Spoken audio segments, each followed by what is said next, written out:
আমি মেহেদি মারুফ।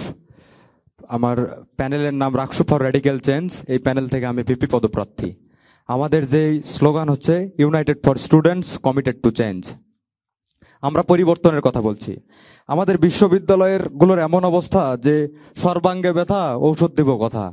আমাদের এখানে বিশ্ববিদ্যালয়গুলোতে বিগত দেখেন 7 দশক পার হয়ে গেছে, কিন্তু আমাদের বিশ্ববিদ্যালয়ে আমরা লক্ষ্য করি এখন পর্যন্ত প্রপার ওয়েতে যে ফাংশন করার কথা, বিশ্ববিদ্যালয় কিন্তু আসলে ফাংশন করে না।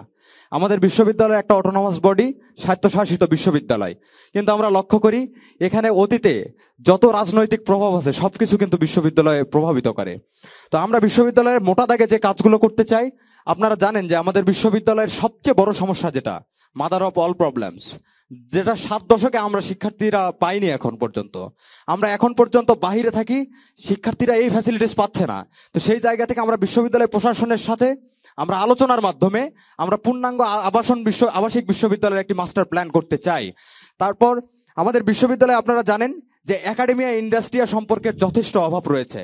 তা আমরা এই জায়গা থেকে একাডেমিয়া ইন্ডাস্ট্রিয়া সম্পর্ক বৃদ্ধি করতে চাই এবং বিশ্ববিদ্যালয় থেকে প্রপার যে হিউম্যান রিসোর্স এটা যাতে বিশ্ববিদ্যালয় প্রোভাইড করতে পারে সেটাকে আমরা সামনের দিকে এগিয়ে নিতে চাই।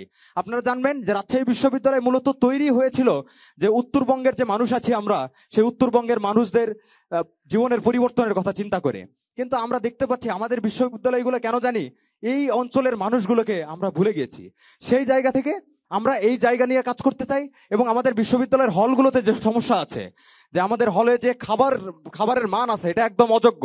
প্রশাসন একসময় লাকড়ির ভর্তুকি দিত, এখন কিন্তু ওই অর্থে কিছুই দেয় না। তো সেই জায়গা থেকে এটা নিয়ে আমাদের কাজ করার জায়গা আছে। আরেকটা কথা শেষ করি যে আমাদের বিশ্ববিদ্যালয়গুলোতে শিক্ষকদের পর্যাপ্ত পরিমাণ জবাবদিহিতার অভাব, এটা আপনারা লক্ষ্য করবেন।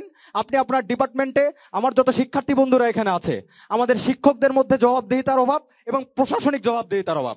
সেই জায়গা থেকে আমরা মনে করছি আমরা যদি শিক্ষক নিয়োগের মধ্যে যথেষ্ট পরিমাণ স্বচ্ছতা আনয়ন করতে পারি এবং প্রশাসনিক জবাবদিহিতা নিশ্চিত করতে পারি এবং আমাদের যে শিক্ষকরা আছেন, আমাদের সম্মানিত শিক্ষক, তাদেরকে আমরা সম্মান করি, শ্রদ্ধা করি, সেই জায়গা থেকে তারা যদি জবাবদিহিতার একটা ন্যূনতম অ্যাকাউন্টেবিলিটির জায়গা আছে, আমরা মনে করি সকল সমস্যা সমাধানের জন্য এটাই সমাধান হবে। জি।